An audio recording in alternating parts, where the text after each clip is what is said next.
Good afternoon and welcome to this press conference from the 48th annual meeting of the World Economic Forum here in Davos. Thank you for joining us here in the room. Thank you for watching the live stream, joining us there. This press conference is dedicated to the humanitarian crisis that will shape 2018.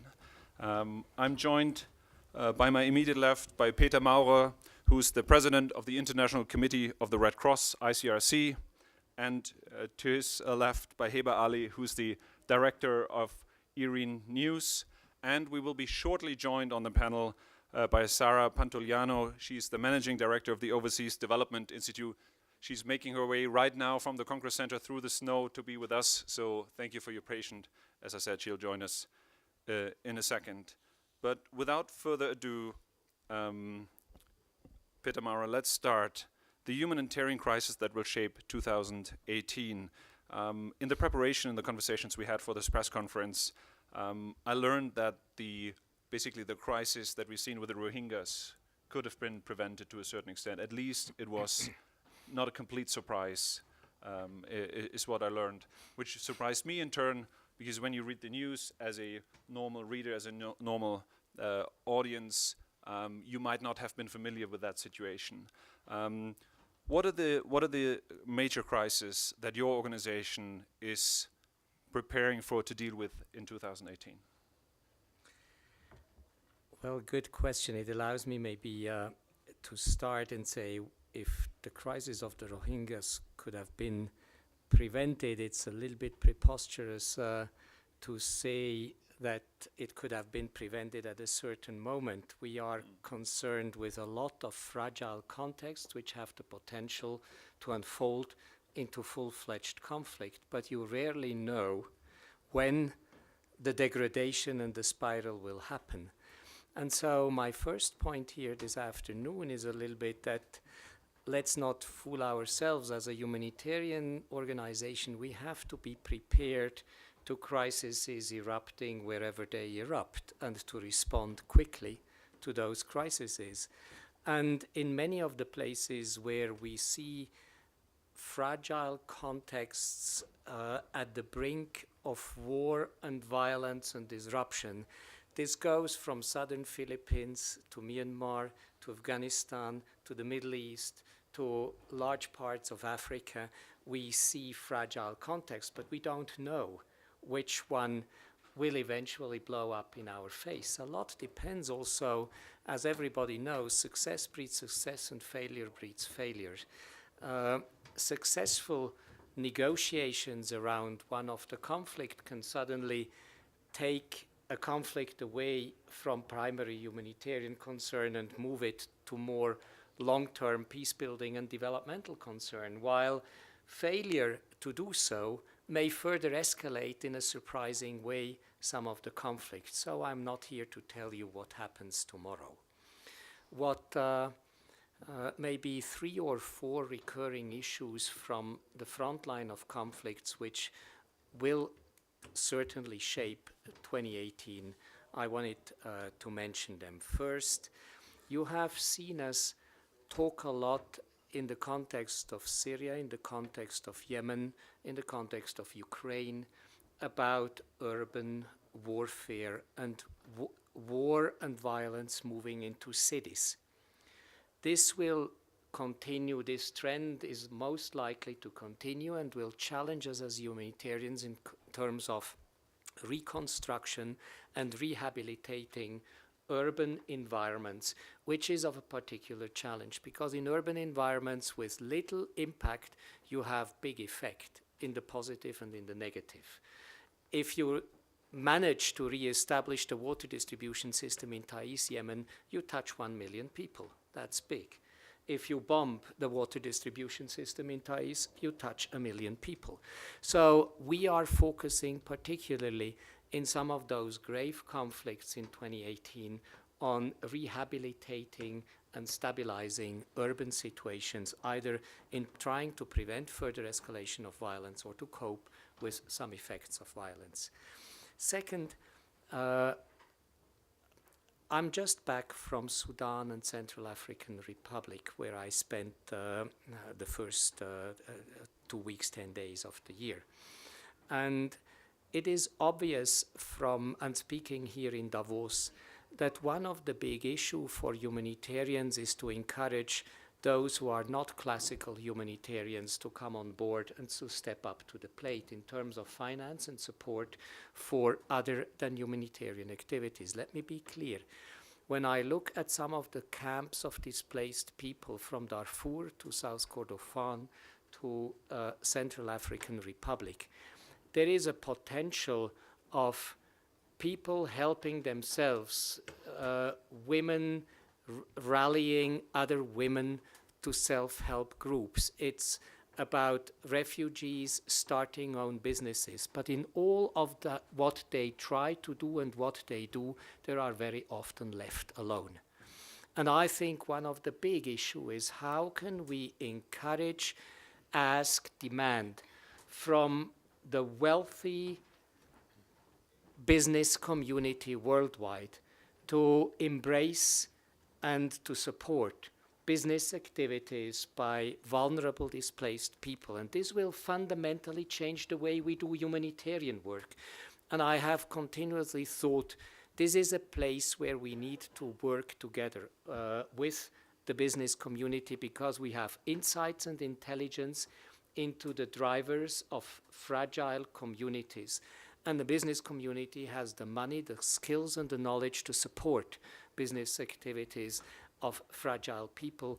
And I think this has a huge potential. And if we manage to accelerate and to grow this area of work, this is important. Thirdly, I'm here also in Davos because I'm deeply convinced that we are confronted in 2018 more than ever with a big gap between needs of people and the capacity of the international system as a whole to respond. And this gap can only be bridged by more and better finance. And more and better finance means that we need to discuss with the specialists in the financial industries, in the private sector, in the humanitarian sector, about how we can find new tools, new instruments in order to more generously finance humanitarian operations. This is about how to learn from what we tried to do from humanitarian impact bond, impact investment. It's about finding new cash solutions for problems. It's about advanced market finance. It's about new credits, new credit facilities, blended finance. We have a panoply of tools at the present moment available, and if I see correctly, the funding gap in 2018 will become bigger, it will become more important, and it needs to be addressed by a multiplicity of responses as we see them now emerging from the discussions here in Davos. Fourth point, let me just draw the attention of all of you of what we call at the ICRC forgotten conflicts and forgotten people. I'm concerned at the present moment to look in 2018 and to see that the dynamic of high visibility conflicts with high investment of humanitarian assistance is sucking money away from low visibility conflict and big needs of people. And I think we all know what we mean. We have high visibility conflicts. Syria is high visibility. It's at the crossroads of strategic interests of powers. And a lot of money is made available to address the Syrian crisis. But much less is addressed to some of the fragile contexts in Africa, in the Sahel, in the Lake Chad Basin, in the Great Lakes Basin, in the Democratic Republic of the Congo. These are potential big conflict areas, big needs areas, and there is no question when I visit those places that needs objectively people are bigger in those places than in many others. So it is important, an important challenge for 2018 to draw the attention of the donor community, of the international community, to the potential of escalating violence and warfare and needs in low visibility conflict with big needs. And the last point is that as we are speaking here in Davos, of course, we are still looking into how best to do and to use digital capacities to do good. I think digitalization of the economy has multiple facets. I don't go into that. But there is a huge potential in fostering digital technologies and digital tools in order to do better and more targeted humanitarian assistance. Not everything works, not everything is working, but we need to scale up our capacity. This goes into cash transfers, it goes into new digital platforms which allows us better analytics of needs, which goes into data analytics, which goes into the whole discussion on how we organize the protection of data with the sharing of data. I think in terms of delivering good humanitarianism in 2018, this will be a critical issue. I'll stop it here. Thank you very much. Thank you. And Sarah, welcome, and thank you for joining. I'll let you catch your breath for another moment, and we'll turn to you first, Heba.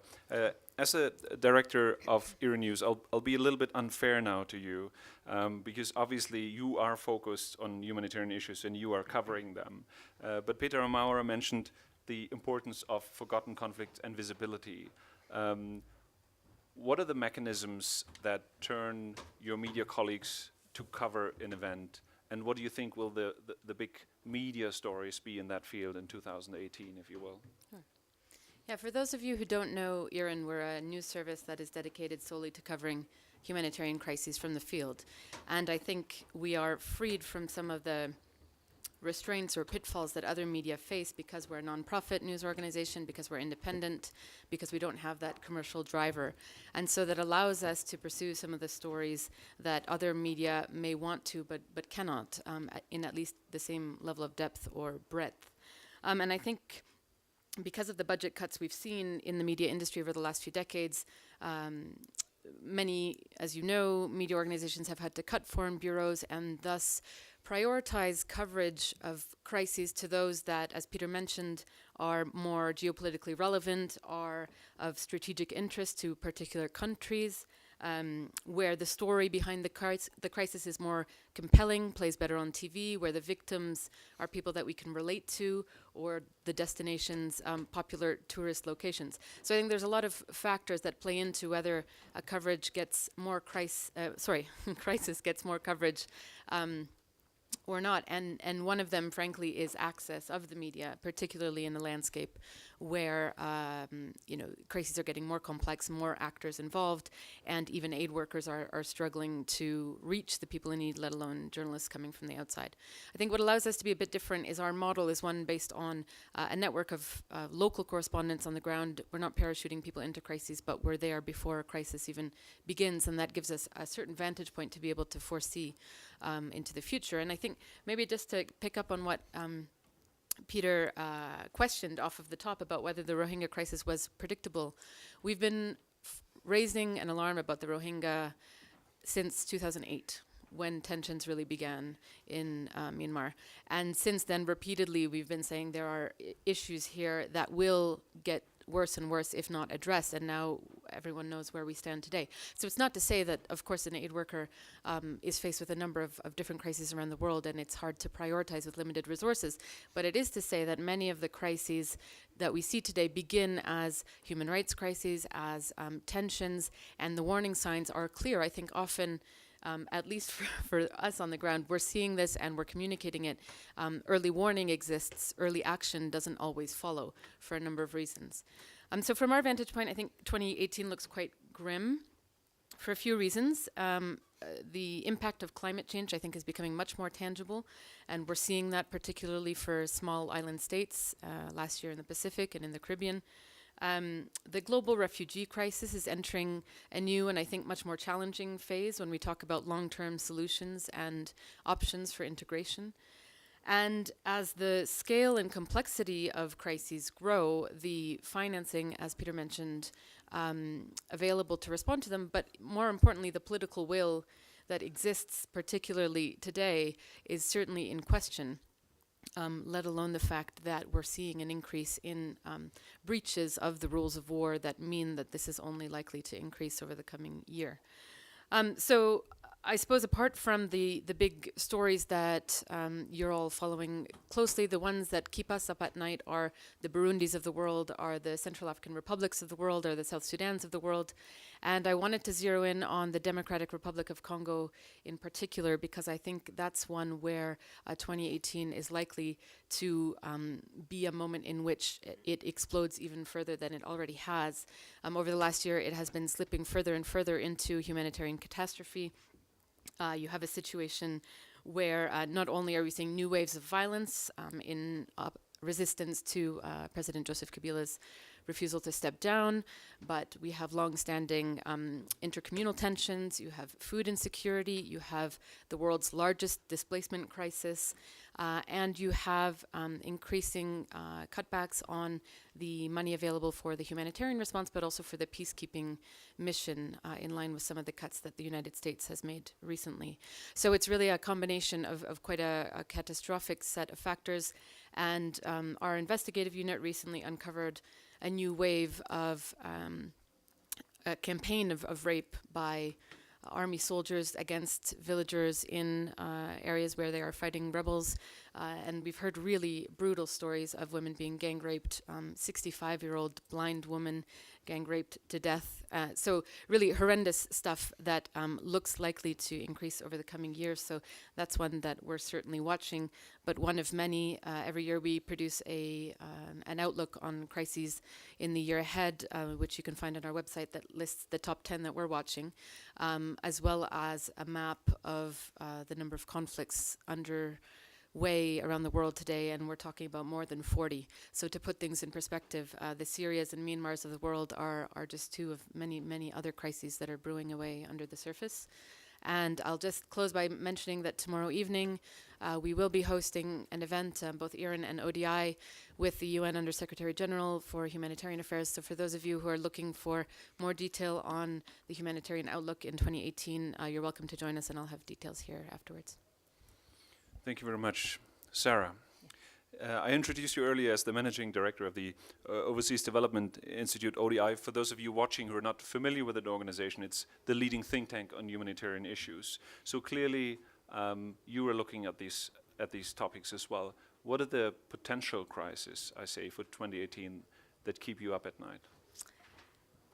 Thanks. Well, I follow from IBE. A lot of the crises are in a way predictable. You can see the same mixture of issues that surface that contribute to turn a situation into a humanitarian crisis, and it's usually a combination of human rights abuse, violation of human rights, economic deterioration, if not collapse, and societal fractures. And if I look at a number of countries out there, I think there are 2 or 3 that really seriously concern me, worry me. They have the potential to escalate in a full-blown crisis. I hope it doesn't happen, but the signs are there. The first, of course, is Venezuela. For anybody who is monitoring things in Venezuela, we're very, very close to really calling it a full-blown humanitarian crisis. And what we're seeing is, a tremendous concentration of power, an increasing concentration of power in the hands of, the Maduro administration. But with that, an increasing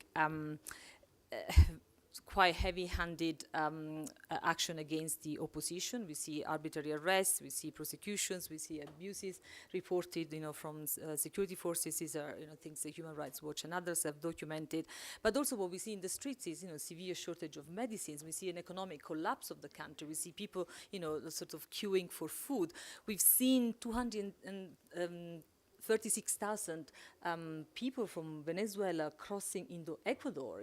People have done that because they're desperate, and what they cite as the principal reason for the crossing is lack of access to medical care and political prosecution. So 15,000 people have sought asylum just in the last few months. These are very worrying signs, and it's something that I think we need to watch really carefully, because the potential to escalate into full-blown humanitarian crisis is really, really clear. Another country that keeps you awake at night is Mozambique. We see some of the somewhat similar situation with, well, of course, increasing tensions between the government and Renamo, the Mozambican national resistance group that is now a political party, but obviously was an opponent during the war in Mozambique. But we see, abuses, serious abuses against civilians, both from, government forces, allegedly, as well as, Renamo. Summary executions, forced disappearances, sexual violence. But at the same time, we see a phenomenally fast economic deterioration. If you look at what's happened, somebody has called it the perfect storm that, the country suffered in 2016, a combination of, unfavorable fluctuations in exchange rates, runaway inflation, 25%, and inability to repay debt, particularly as a result of gas prices plummeting. And if you put this all together, you see really fast economic deterioration of the country. And also other challenges, climatic-related challenges are also sort of impacting on the country. So we're seeing, rising temperatures and less predictable rains, increased risk of flooding that are all contributing to create, unfortunately, rather perfect conditions for a humanitarian crisis. And last, but the list doesn't end here. There are many other countries that worry me, but I think those are the top three, is El Salvador, where, again, we already see a country that is one of the most violent in the world, where the levels of homicides are so high that make it one of the deadliest places on earth. But we see an increasing number of people trying to run away. We've seen 90,000 people just in the last few months leaving, running, fleeing, El Salvador. And at the same time, obviously, people being repatriated from the US at an increasing pace, many of which actually, are repatriated because of engagement in crime or in petty crimes. More recently, of course, not, but that is compounding the challenges that the country is already, facing and having to deal with. And closer to home, Bosnia, but I won't elaborate on that. But that's definitely another one that we should be, sort of more concerned about. These are all preventable crises. These are all signs that we can recognize country after country. That these are all related to political problems that need early attention, early investment, early action, and actually, early investment in diplomacy, in trying to diffuse some of these tensions, early investment in trying to mitigate some of the economic challenges that these countries are facing. And I would say, since this is the forum, there is a role for businesses as well in trying and stabilize these situations before they become, incredibly wicked humanitarian problems. So what's your message to the CEOs here in Davos? The businesses really have a critical role to play. They can facilitate political dialogue. They can, help invest in situations where actually do require, the engagement of businesses to bring up the economy, to, make wage disparities less critical, to really stabilize the economic situation. But actually, big businesses have power in terms of the political dialogue that they can also bring to these places. Thank you, Sarah. And let me pick up on something before we open the floor for question that you mentioned, and I'd like to put that question to the three of you. You all paint, obviously, a very grim picture, and I understand access is becoming more of a problem. The nature of warfare is changing. There's more and more crises popping up. They're escalating. It's not just political issues, it's climate change. How optimistic are you that we can even get to a mode of operation where we focus on prevention and are able to do more than just putting out fire and prevent these conflicts from happening? Sarah, if you want to. Yeah, I'm happy to start, because actually I think we have an incredible champion in the Secretary General of the UN that is really trying to put prevention at the heart of his agenda, and has been trying to rally support, both from member states and from, his peers in the UN, and really making sure that the UN family and its partners, for a start, bring more attention to these issues. There is an innate reluctance, though, to do that, particularly when human rights issues are involved. Countries don't like to discuss that. UN organizations in countries, and as well as others, don't like to raise these issues because, it can obviously lead to unsavory consequences. But it is, that leadership that is required, is the leadership to, ensure that we really take prevention seriously, and, we in a way engage, that it doesn't have to be public, it doesn't have to be, denunciation, but we have the private demarches, the ICRC is very well known for, that can encourage countries to see that it is in their interest to diffuse crisis, it is in their interest to act early so that the situation doesn't escalate and end up in a full-blown humanitarian crisis. Thank you, Sarah. You want to react to that? Just from the media perspective, I suppose I'd add that despite the very diffused information landscape in which we exist today, there is research that shows that decision makers are still very influenced by mainstream media coverage, and the extent to which it is difficult to prioritize within media organizations coverage of crises that are not yet full-blown crises, that has a spillover effect on the degree to which politicians pay attention, and that more generally people are mobilized around an issue. So I think there is a responsibility on us as media as well to be going beyond or bringing some of these other crises up onto the radar so that we can create that kind of spillover effect that leads to the kind of prevention you're talking about. But then I'll add, as I said off the top, that often even when there is early warning, there isn't always early action, and I think bridging that gap in terms of when we are putting out the red flags, that there's an international system that is set up to be able to respond to them, is an important gap that I think hopefully is now currently being looked at. From our point of view, I'm quite optimistic about 2 or 3 things that we are observing in the areas of operation. First, we just started a couple of months ago a major project in looking at where do we find positive example of respect for international humanitarian law. And actually, if we don't look only at violations, but at positive example, we find a lot of those positive examples. So it's also about, are we able to accelerate and scale those positive examples, to learn from positive examples? And I think there is at least a potential that international humanitarian law, if we look at it as a guiding principle for a lot of actors in some of the difficult situations, has much more positive potential than we usually would think. Second, I'm always impressed by the resilience of community and by their capacity to help themselves, even in the worst of situations. And I think we should not put all our eggs, of course it needs international support, but it's my positive appreciation also comes from all the thousands of examples where people have an ability to help themselves, to organize themselves. Afterwards, they need more support. But it's not that there is nothing and we are waiting for the crisis which comes. There is a lot positive energy in some of the war-torn and conflict-torn society, and it needs support. And I think it is important to shift a little bit the perspective. And my third point is that when, again, I agree with my 2 colleagues beforehand, I think prevention is important, and in prevention, talking to influencers is important. We just started and did a new reassessment on what influences behaviors of actors in conflict. And what we see is sometimes surprising. A good identification of good influencers can do a lot, because we suspect influencers where they are not, and there are none where we think they are. Important, sorry, I let fall my glasses about this.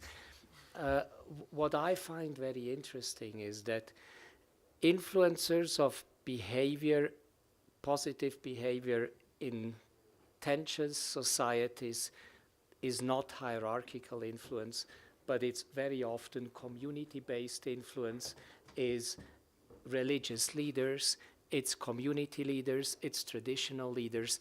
And I think one of the most powerful hope-injecting element that we find in war-torn society, violence-torn society, is to build on those influencers and to find way to change behavior. And there are interesting and positive examples. There are those hospitals which are not attacked. And I think it is important to ask why and to build on this experience. There are those civilian neighborhoods which are not bombed. Why, how, where can we put the triggers? And these are all important elements of hope. Thank you very much. Let's open the floor for question. I've seen Mr. Otti from the German News Agency raise his hand. If you can pass the microphone. Thank you. Hello, thank you. A question to Ms. Pantoliano. Can you just say one or two sentences about why you're worried about Bosnia? Sure. Are we taking a few? Or? No, go. Yeah, I think it comes from, well, actually from a personal experience. I visited Bosnia a couple of years ago. I spent quite a bit of time with friends who live in Bosnia, but in the Serbian part of Bosnia, and just the discussions at night made me very uncomfortable around the level of animosity and tension that still is very palpable in those communities. And clearly, the recent events with the celebration of the 9th of January holiday that commemorates, the date in which Bosnian Serbs declared the creation of the Srpska Republic, which in theory is not allowed, but clearly continues to be celebrated, and the defiance, that has accompanied that. It's a sign of things that have been brewing for a long time. It's not a recent event. It builds on tensions that are very deep and palpable if you travel through Bosnia. Thank you. Do we have any other questions? Can I get a show of hands? Yes, there's a gentleman in the middle. If you could state your name and organization, please. Sure. Ishan Tharoor of the Washington Post. If I could just ask the typical annoying American question, how does the existence of an administration in Washington that, at least from the executive, has not shown much sympathy towards the humanitarian plights elsewhere, is working towards cutting funding to various major institutions that reckon with these humanitarian challenges. What kind of message do you have for the Trump administration and for the president as he comes to Davos this week? Thank you very much. Who wants to take on that question? Peter? The diplomat. Well, first and foremost, I think the key message is that humanitarian work is intrinsically stabilizing societies, and this is in the interest not only of the United States, but of much more relatively stable countries today, in order to continue supporting these areas. And I think there is a lot of proof in that frontline humanitarian work close to people, close to front lines, close to violence, is one of the biggest stabilizers of societies.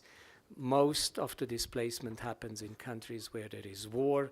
Most of the needs are happening in those countries.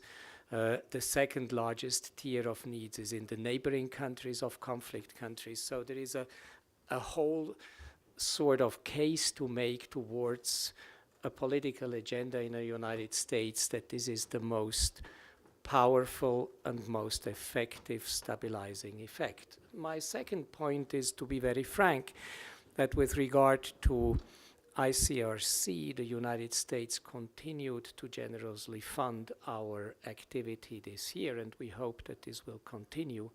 And in the course of 2018, because I think we made a case, all of us here on the podium, that problems will not be less, but rather more.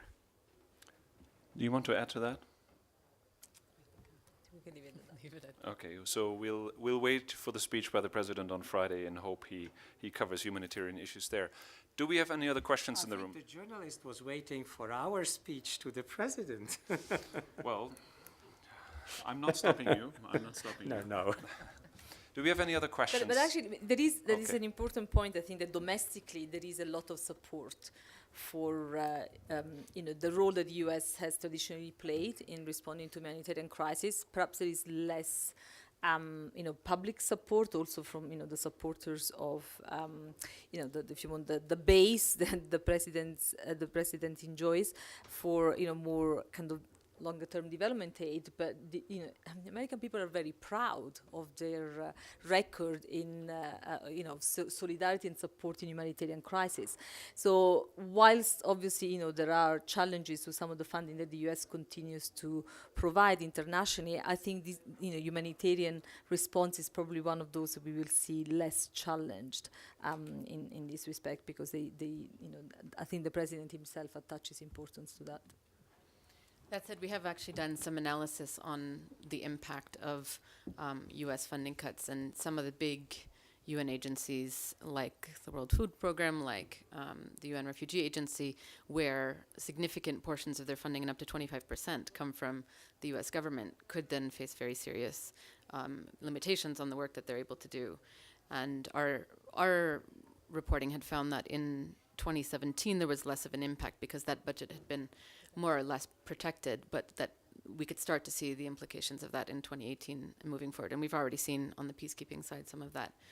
So I think, as you said, in the past, humanitarian aid has had bipartisan support from the US, but it's I can tell you that there are a lot of aid agencies that are very, very worried about this. Thank you very much. In a very un-Swiss way, we started late, we're ending late. Sorry about that for running over time a little bit, but I think this discussion deserves the room and space given here today. Thank you very much to my panelists, and thank you for being here. Thank you.